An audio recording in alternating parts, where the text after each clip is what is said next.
The Jerry Powell podcast is brought to you by Archstone Foundation. Archstone Foundation, improving the health and well-being of older Californians and their caregivers.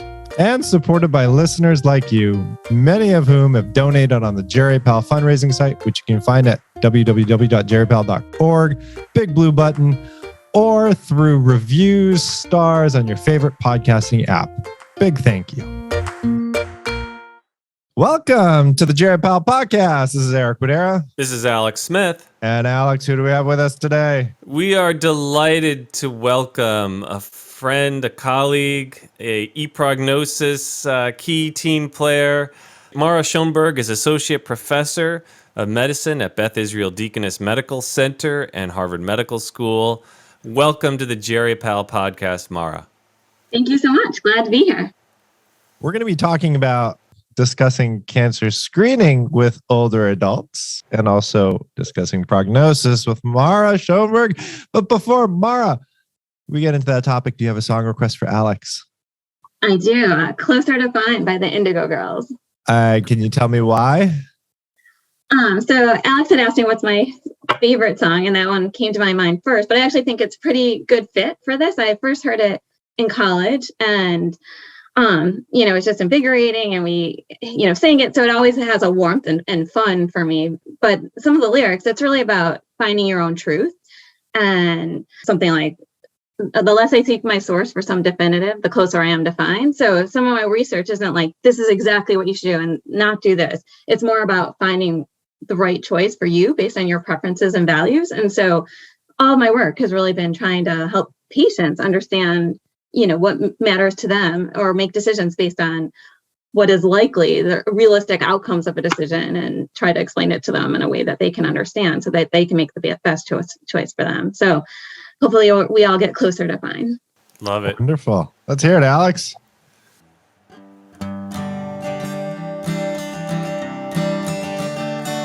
I'm trying to tell you something about my life.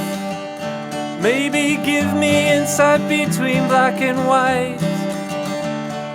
And the best thing you've ever done for me is to help me take my life less seriously. It's only life after all, yeah. Well, darkness has a hunger that's insatiable, and lightness has a call that's hard to hear. And I wrap my fear around me like a blanket. I sail my ship of safety till I sank it. I'm crawling on your shores.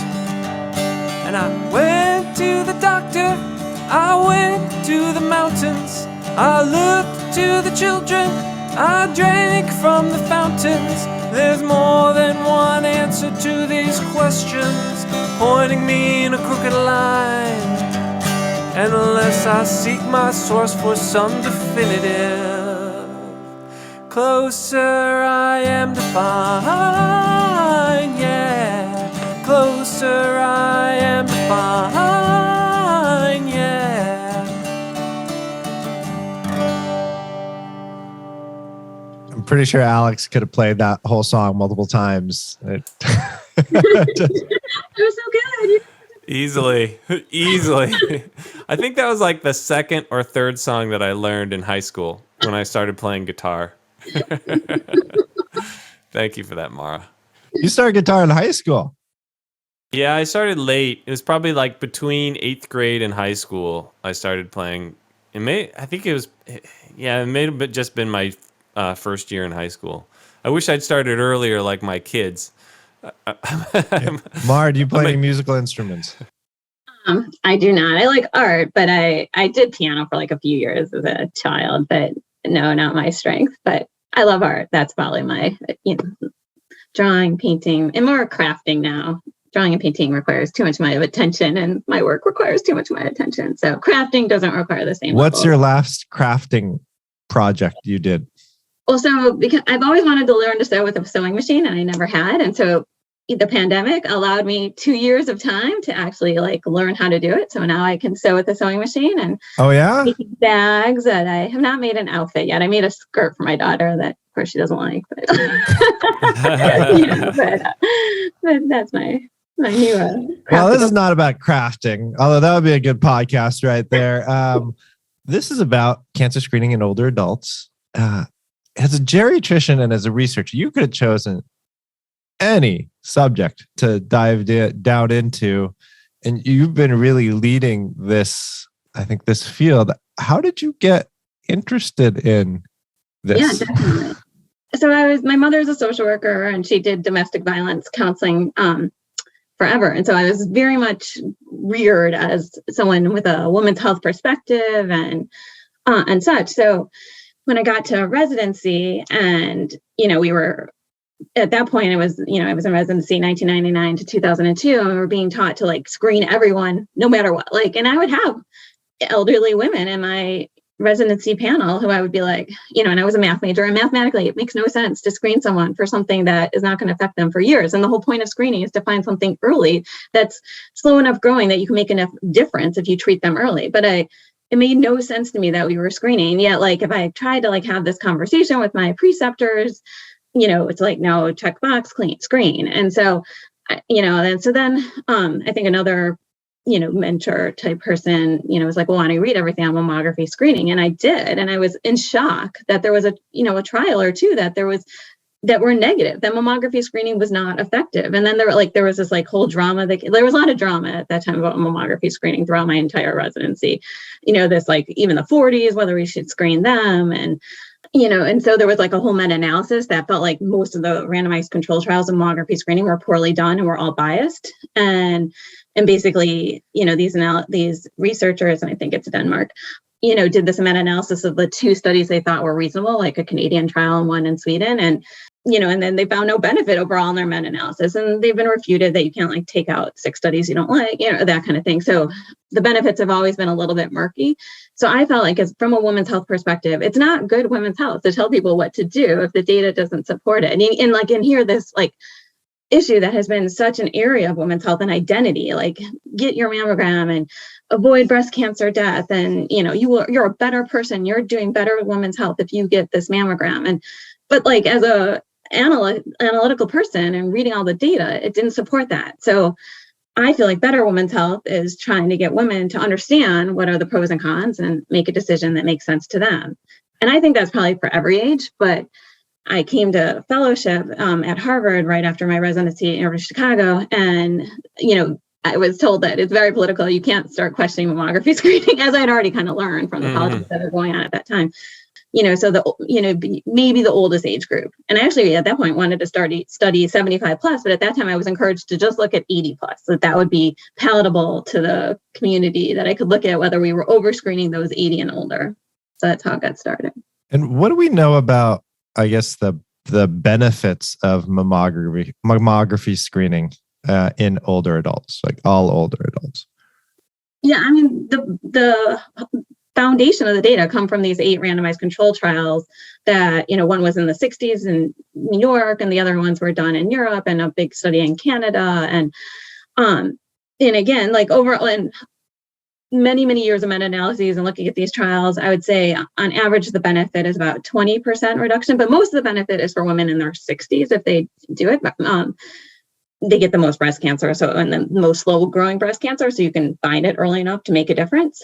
That's where the sense. And so then a lot of people have used simulation modeling, where they use the data from the trials. They use the data on incidence from SEER data, or they use, lots of different data to try to model all the different outcomes. And basically we become simulated, and they make sure that the simulation outcomes match our population, incidence of breast cancer and breast cancer death. And that's another huge source of data. And that's the data that generally informs the USPSTF and other guidelines.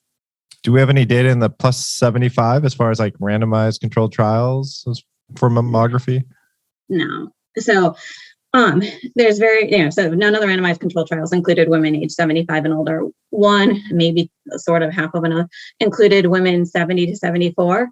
And like when you put them all together and some 70, like there might be a trend towards benefit, but then there's overall it's non-significant at this point. So this also parallels colon cancer screening. Is that right? Yeah, there might be more data for colon cancer screening with the FOBT than there is for more convincing in older adults, not for every age group. Yeah. Now the guidelines used to say stop screening at 75. I mean, they've been fairly consistent. Actually, they were, screen everyone age 40 and older, 1 to 2 years, around the time I was in residence. They went from like, what do we do? And then in 1997, there was no cutoff. It's right. Screen. Consider comorbidity was sort of the, and that was like actually what led to my first paper. Like the guidelines were saying screen everyone, no stopping except for considering comorbidity. And that's why I wanted to look at screening by life expectancy. And actually the reason I knew, even though SAE also developed a mortality index, SAE, the reason I knew I wanted to develop one with National Health Interview Survey data was because my first paper I looked at in women 80 and older, because again, 75 plus was going to be too controversial, receipt of screening in the past 2 years, and it's self-reported. But I didn't have a validated instrument for assessing mortality or 10-year mortality. We use this heuristic where we considered a patient's age and their comorbidities and their function to try to get at who would be in the like less than 5-year life expectancy, the less than 10-year life expectancy, and the 10-year more. But like whatever journal I started with higher than JAGS dinged me because I didn't have a validated mortality index. So something higher than JAGS? Or a bit larger impact factor. There's nothing more. Totally wrong audience. Kind of a disclosure of interests. Me and Alex are on the JAGS board, so they were wrong. They were crazy. That paper. But anyway, you try. We're all researchers. We've all been around the block, but or have been around the block. Yeah. Anyway, so as soon as NHIS came out with their data linked to the National Death Index, I was ready to go to make one because I knew that's population-based or public use data, and so somebody else would do it if I didn't. So I was ready to go. I stopped whatever I was doing and did my prediction modeling. And before Eric asks your question, I should note, quick plug, the Lee Schonberg combined index. Mara mentioned SAE as an index, and she, as she just said, Mara has an index. We combine them on ePrognosis. So you can now enter the risk factors for both indices and get the results of both indices because there were many common elements to both indices. So it saves you the time. You get a twofer. And a little bit of a preview. In the future, you might even get a threefer. Stay tuned. So for breast cancer screening, from a prognosis standpoint, what's the lag time to benefit for breast cancer screening? Yeah, so before SAE did a meta-analysis of 5 of the 8 randomized controlled trials of mammography screening. The 3 others didn't include women in their 50s, so included the women who are 50 to 74. And he looked at how long it was before 1 in 1,000 women avoided breast cancer death as a result of screening. And he found that was 10.7 years. So that's where that concept of needing a 10-year life expectancy to benefit. Some had previously looked at just the trial data and saw that the survival curve separated around 5 to 7 years. So the American College of Radiology still says you need a life expectancy of 5 to 7 rather than the 10, but every other guideline uses the 10-year cutoff.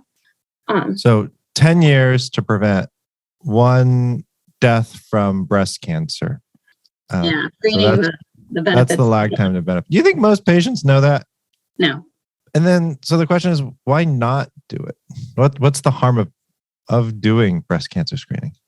Right, and here's where breast cancer screening is a little different than colon cancer screening. Colon cancer screening, the harms are much more visual, palatable. They don't like the prep, and they can imagine a colonoscopy causing them perforation and that being bad, and that the numbers are almost as similar as the chance of benefit. So that's an easier one to do the benefits harm kind of discussion. Mammography, the harms include false positives, or sometimes I say false alarms because patients sometimes understand that better. We found in diverse populations, the word scare, you had a scare, can also be a lingo that they understand.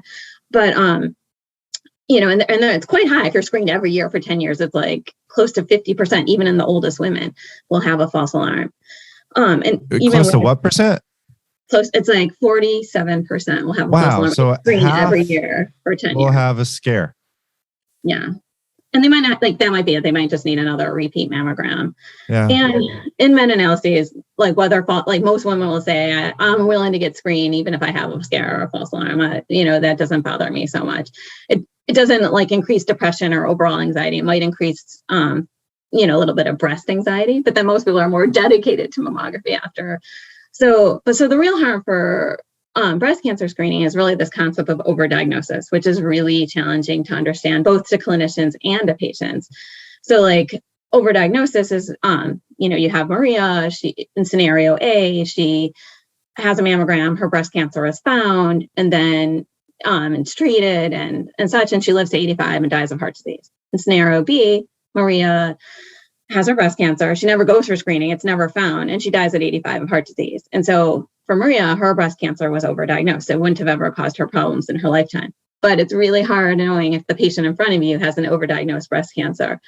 There's some trials going on with a lot of overdiagnosis is driven by DCIS or ductal carcinoma in situ, a non-invasive form of breast cancer.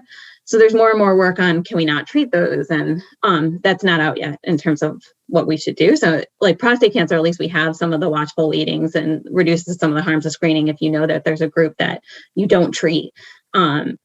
Even after they're diagnosed, it causes anxiety, but you're not causing them harms from treatment. Breast cancer, we're not as good at. People get a lot of treatment, and there's more and more in the world of breast cancer treatment of trying to reduce some of the interventions. There's radiation keeps getting less and less, and there are studies that you can avoid radiation if you have sort of this stage 1 or even 2 small, low grade, or sometimes higher grade 2, but not in the nodes type of breast cancer and ER positive and HER2 negative. And more like some of those are finding that you can avoid endocrine therapy, but maybe you have surgery and radiation or surgery and endocrine therapy. Yeah. So I'm actually interested in also trying to help women who've been diagnosed figure out what to do too. So if let's say there's the Mara Schonberg guidelines for breast cancer screening in older adults, what would be the recommendations for breast cancer screening in older adults per these guidelines? It's because the ACP came out with guidelines that are probably the most data driven in terms of on a population level, that at 75 plus don't screen if they have if they're lower average risk, don't screen, and if they're high risk, you can still consider. So don't screen at all after 75. Stop screening. We don't like age based, and we like more life expectancy based, but they. There's more and more suggesting it might take 20 years to benefit from screening, and that it is 1 in 1,000 even for 50 to 74, and we don't have data for 75 plus.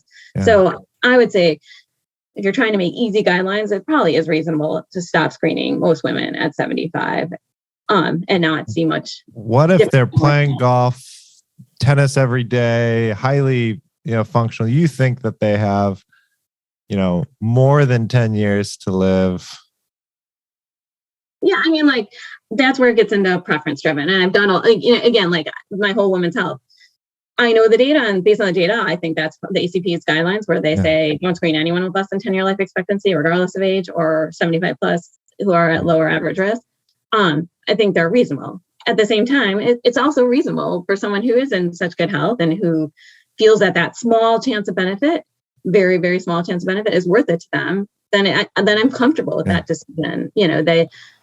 Overdiagnosis leads to more treatment and more outcomes that can be more care, that leads to more harm, but it might be reasonable. And that's why I want women to have an informed decision. So how do you actually convey the risk then? Because it's really confusing. I think most people don't understand, like, the number needed to treat is 1,000 at 10 years, if that's the number for colonoscopy and breast cancer.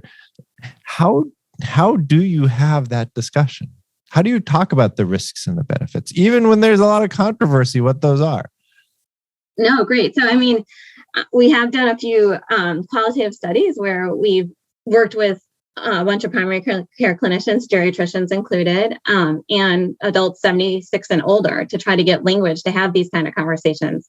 And of course, I've also developed a decision aid, but I'll lead into that with this. So we've come up with these quick scripts. And we've learned from talking to patients and to clinicians, for some women, it doesn't have to be that long of a discussion. They have so much going on. They were hospitalized, but something comes up about mammography screening, and it can be really quick, something like we have a lot going on. It takes a long time to benefit from screening. There's harms. And I recommend we transition away from mammography, but it's your decision. What are your thoughts? There's some who will need a little bit more, even though they have a lot of other health problems going on, and it's clear they don't have 10-year life expectancy. And you can lead with the guidelines recommend I talk to women 75 and older, or something like, it's my job as your PCP to recommend tests that I think will lead to more good than to harm.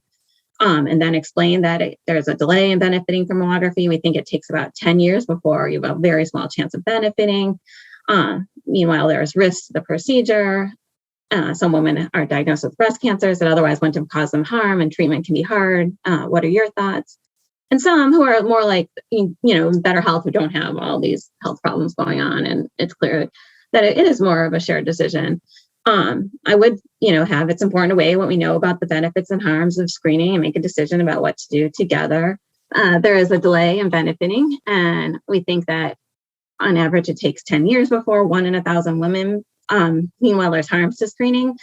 Over 10 years, 200 will experience a false alarm. Some will have to have a benign breast biopsy, it can be stressful, and about 13 out of 1,000 will be overdiagnosed. And this means that they're diagnosed with a breast cancer that otherwise wouldn't have caused them problems, and they go through treatment that in some ways would have been unnecessary, and that can be hard. So how do you feel about the chance of benefit versus the chance of harm? And that's really fast. And I don't have a lot of time in my visit, and there's all this, conversation about primary care, and I'm a primary care doctor, so I know. And it's a lot of numbers, and there's a lot of stuff in that statement. Exactly. So then I'm going to say, I know I talked about this really quickly. Here's my decision aid. I'll go to ePrognosis and I print it, and we don't have color printers. So if they're really computer savvy, I can tell them where the website is, but often I'm printing it.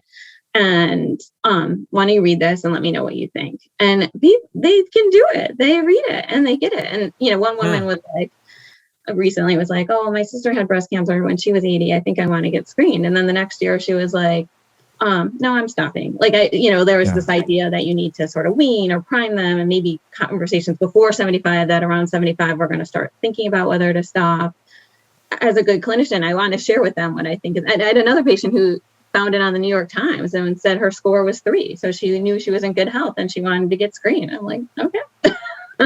So just to clarify for the audience, you have 2 decision aids for mammography, right? On ePrognosis. So you can actually just go to ePrognosis, just Google that, and you click on decision aids, and you can pull them up. You can pull up 2 decision aids. Yeah, what are the decision 2 tools tab? Decision aids. You have one for 75 to 84-year-olds and one for 85 and older. Is that right? Yeah, the kind of paper-based tool versus something that's web-based is it's hard to tailor. So the only way to tailor is making 2 different tools. So we have, we also have it in Spanish and English. And then we also have even a lower health literacy version on there, which I can talk more about. Besides some anecdotal evidence that you've had people use it, do you have any other data that it does these decision aids work? Yes, I completed a whole very painstaking randomized control trial. It was a cluster randomized trial. We randomized PCPs from Massachusetts and from North Carolina.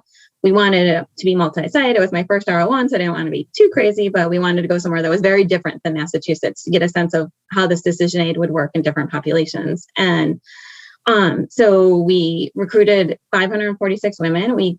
And they were from 137 different PCPs. And we randomized people by their PCP so that all patients per PCP got the same tool, because we felt like if a patient brought it to their PCP, that might change the PCP's counseling.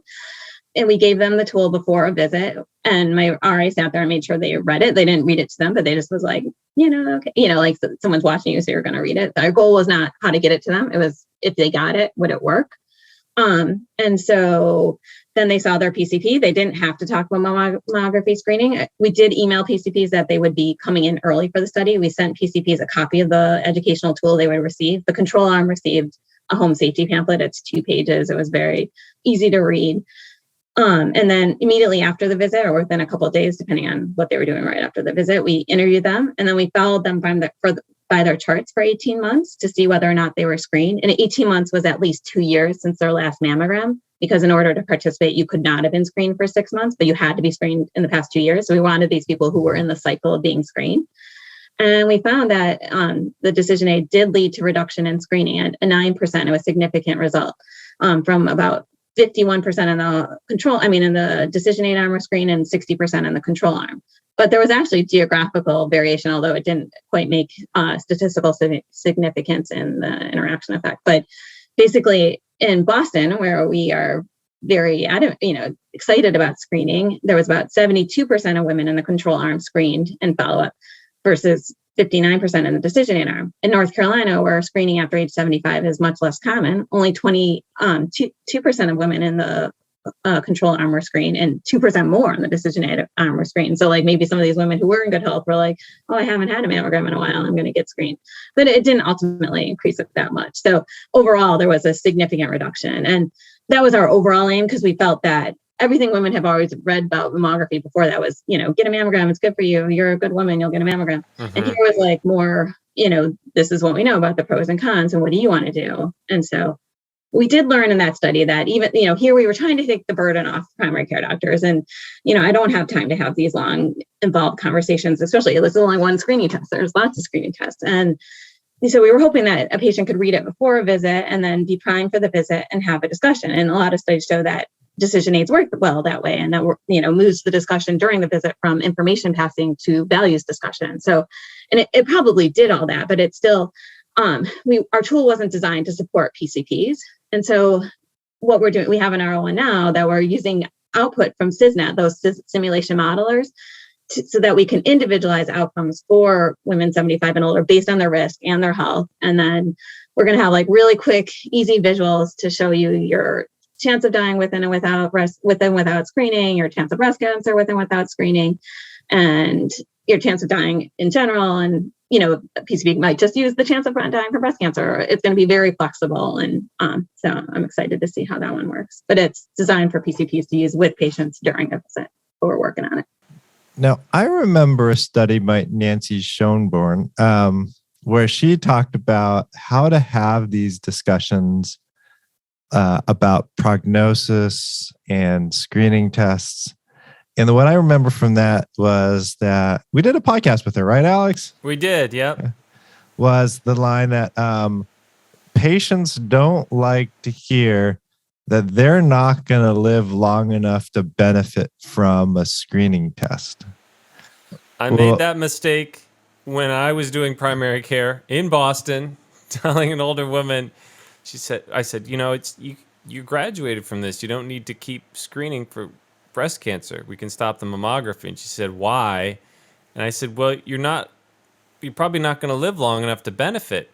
And that was the wrong thing to say. You could feel the temperature in the room just drop. Like, nah. Mara and Nancy have helpfully provided better words to use. And I think one of Nancy's words was, this may not help you live longer. I thought it was, this may not help you in your lifetime. What was it, She Mara? focuses on the benefits and harms, or that the harms may outweigh the benefit. This is more likely to cause you harm than benefit. I think they, like in our decision aid, we use this mammogram, like for you, a mammogram may help you live longer. For you, a mammogram is very unlikely to help you live longer. So not like you will not benefit, but it's unlikely to help you live longer. Yeah. And I think it was a similar one that patients liked in her study, and they didn't. Although I think over time, like she's done a few variations, and there's some, patients feel differently. And I think more the benefits harm approach is prime versus this may help you live longer, this may not help you live longer approach has become the benefit harm, and focusing on the harms, and that the harms for you are probably going to outweigh the benefits. What have you learned in talking about prognosis with older adults? Because you just had a paper published in JAGS, right, on this? Yeah, no. So the more again, this is like one screening test, and we have all these screening tests, and there's, the whole movement towards what matters most to you, and like this overarching framework on, considering decision-making based on your life expectancy and where you are in life. And so ideally we could talk to patients about their long-term prognosis, and then have more of a value-based conversation in general, so that patients could then be on a pathway of what makes more sense to them rather than discussing each individual test each time. But I know Alex has done a lot of work in this too. Talking to patients about their long-term prognosis is challenging. Even myself, I've only done it a few times, but so it made me interested in what could we have these conversations? And I think there's about like 10 studies before my study, and basically around 50% of older adults are interested in their long-term prognosis, and think it, would be useful to them for planning for the future or some medical decision making. And 50% are like, you can't predict the future. This is ridiculous. And why would my doctor talk to me about that? So, and they say that, although, so we do have this, so we worked on scripts to help clinicians talk to patients about their long-term prognosis. And although all those 10 studies, they were all theoretical, they were all qualitative. So we did do a study where I've talked about how we've developed these scripts to help clinicians talk to patients about stopping mammography screening or stopping colorectal cancer screening. And we gave PCPs, it was a pilot study, it's small, and I probably should have also included it in the chat, but it's an innovation of aging study. But we did give PCPs their patient's 10-year prognosis using either Say or Lee's index, or my index or Say Lee's index, depending on which gave actually the better prognosis. We gave the benefit of the doubt. And then we also gave them the scripts. And we found that clinicians really liked getting the life expectancy information. They found it really helpful to themselves. And they actually liked the scripts as well. And then about half of the PCPs said they actually talked to their patient about their life expectancy. So like when you actually have information about life expectancy, PCPs may feel compelled to share and not keep like this information to themselves. But only about 22% said they were comfortable talking to their patient about their long-term prognosis, because it is, a taboo topic in our world to talk about prognosis. And you can't totally know, obviously. Nobody can predict the future, but information can be helpful. So we did also interview clinicians and adults 76 and older about talking to patients about their long-term prognosis. And we learned a few things about what would make these conversations more successful. The clinicians, it helps to be familiar with our prognostic tools, because again, having that 10-year information makes it like, okay, maybe I will share it. Maybe it's not so bad. And there is data that if it's like a longer prognosis, it is easier to share because everyone's like, oh, great. And then the clinician thinks it's useful, that the clinician themselves think it's a useful conversation, that they have a strong relationship with the patient so that, if there is some awkward, the patient will be forgiving and such.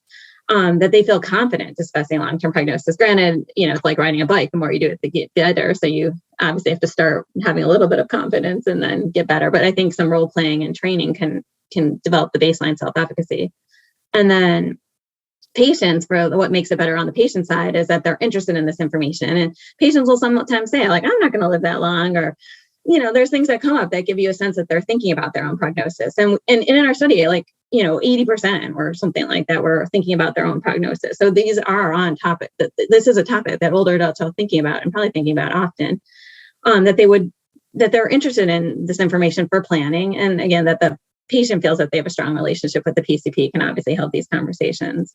And then we came up with this overarching script, and it's really short because in the end, everything's in primary care and has to be brief. And then we learn from patients and doctors that it shouldn't come out of nowhere. I shouldn't be like, okay, today I want to talk to you about your 10-year prognosis. Yeah, no. Maybe I could say as a researcher, I'm studying this. Can I do this? But other than that, no, it should come up in the setting of decision-making, or because the patient primes and says something like, well, my surgeon says it's not going to benefit me to have the surgery for 10 years. And what do you think my chances are living that long? If something comes up that, rather than losing that opportunity, if we're skilled to have these conversations, we could use it and get better at these conversations. So we came up with a script, and we used cancer screening as the example, but you could use the total knee replacement or whatever is the decision of choice. But so something like the chances of benefiting from cancer screening tests are much lower as we get older. This is because in general, you have to live for more than 10 years to benefit from these tests. And then it's good to ask them if they want to talk about their prognosis. Like, would it be helpful to talk about how much longer you are likely to live to help us decide together about cancer screening tests? And we added in that this discussion may also be helpful for making decisions about other medical tests or treatments and may allow us to focus on what matters most to you in your life. So it sounds like we're starting off with the reframe. Like, why are we talking about this now? Right. So that's the first sentence. So attaching it potentially to a diagnostic test or a screening test or a procedure or something. In the hospital, it's usually the hospital. So this is helpful from the outpatient side, really attaching it to something. Then going from the reframe, why are we talking about this now, to an invitation. Is it okay if we talk about this now? And potentially adding why we should talk about it. You make it sound like a palliative care prognosis goals of care discussion, Eric. Yes, we did. I mean, I think the advisors, the PCPs who participated might have known something about palliative care discussion. Okay, Mara, if they say, no, I don't want to talk about it, did you talk about it anyways? No. Okay. If they do want to talk about it, then how do you actually talk about it? Great. No, so we can express prognosis or life expectancy. So like life expectancy is, saying you have around 10 years to live or 5 to 10 years, where prognosis is you have a 50% chance of living 10 or more years. And in our work, we found that patients were a little bit more comfortable with prognosis because it does a better job of expressing the uncertainty. I mean, you could say the 5 to 10 years, but for some reason, the 50% chance of living 10 or more years was more palatable. But again, I think this varies from patient. We don't have good numbers on who likes what better. But something like, since information on how long you may have to live would be helpful to you in planning for your future, based on some risk calculators or based on the information from others your age and in similar health, you have about a 50% chance of living 10 or more years. Regardless, I'll do everything I can to help you live comfortably for as long as possible. And you can also qualify. Of course, everyone is different, and it is impossible to know the future. And, stealing from palliative care literature, definitely. But but it's important to express uncertainty and, being there for the patient. And one thing that came up, And how do you address uncertainty? How does Mara address uncertainty? I like the, obviously we can't know the future but we can use data from people like you with your age and your health factors and give you a sense if that's helpful to you. Well, I questioned the, we can't know the future. Like I know, unfortunately, I got bad news to tell both of you. Like, you're going to die. With a high degree of certainty, I know the future for both of you. Well, flipping the script, Eric, do you tell patients that? I think about it like hurricane forecasting. So, like, we know where the hurricane is right now. So I have a high degree of confidence where it is now. In like 4 days, 5 days, where we think it's going to be is more unclear. But in a month, like I with a high degree of certainty, I know what's going to happen. So I think similar to like when we're talking about prognosis, I try to be very specific where my uncertainty lies. And it's not that I don't have a crystal ball or I can't predict the future. For the vast majority of patients, I can. I think it's whether or not it's hours to days, days to weeks, weeks to months, months to years, years to decades, many decades. So like I just talked to somebody this morning about it, and I use ranges. And then if I want to hedge, I may say maybe a little bit longer, or a little bit shorter than that. But I don't say, I don't know the future. Like, I don't know whether or not your loved one's going to die in a month from now, because my hesitancy is, are they going to make it in the next couple hours, or are they going to make it in, can they make it a couple more days? That was this morning's discussion. And oftentimes, like, that's my hedge. It's that little bit of gray zone. So predicting short-term outcomes are much easier than predicting long-term outcomes. Wow. The super long-term outcomes are not hard, right? Like, it's these, like, it's like the 10-year, 15-year. Like, I know I'm going to be dead in 70 years. Like, there's no question about that.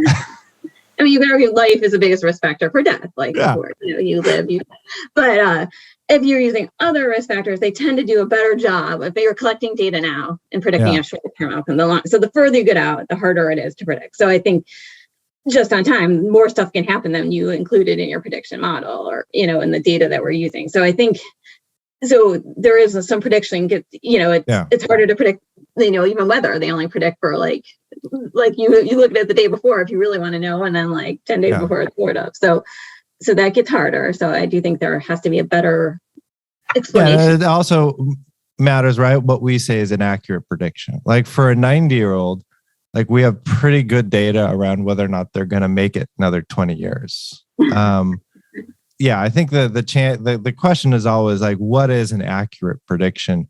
And I guess that's the hard part, right? When we're thinking about any of this, like are doctors or nurses good at prediction? It's how do you actually define what's good? No, I mean, actually, like in this 50, it's like 1% have less than 10-year prognosis. If you're like 55 to like even 64, and like 65 to 74, maybe it's like closer to 10%, and maybe 15 if you go to the 70 to 74. So it's not that many have the short life. It starts to get more common, and then it's easier to predict as you get older. I think that the challenge always with these predictions is like it's never just black and white. We're trying to get closer to fine. That was awesome. I guess one thing also with long-term prognosis, which we don't know, is it as anxiety provoking. Like we're talking short-term prognosis can be anxiety provoking. I don't have for my data, and it was we were starting to realize maybe it's not as anxiety provoking to talk about these long-term because it's a little bit more uncertain and stuff. Last question for you, Mara. You have a magic wand. You can have clinicians do one thing in their practices around cancer screening prognosis. What would that be? Not just recommend it, to explain that there's harms and that it should be a shared and thoughtful decision. Great. Well, before we end, Mara, Alex, do you want to give us a little bit closer to fine?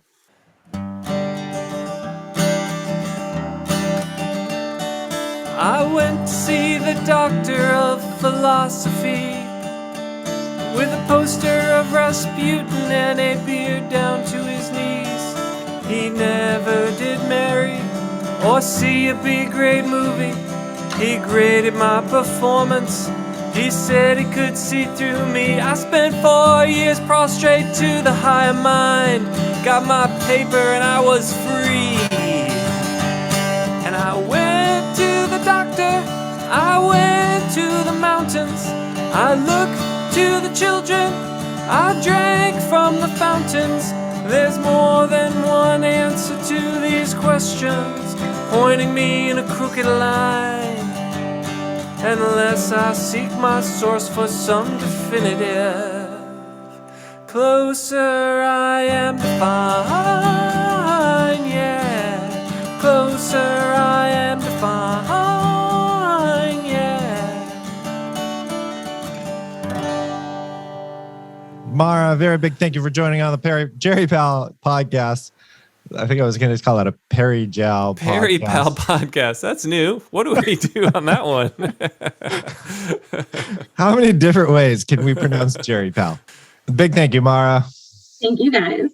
Thank you, as always, Archstone Foundation, for your continued support, and to all of our listeners.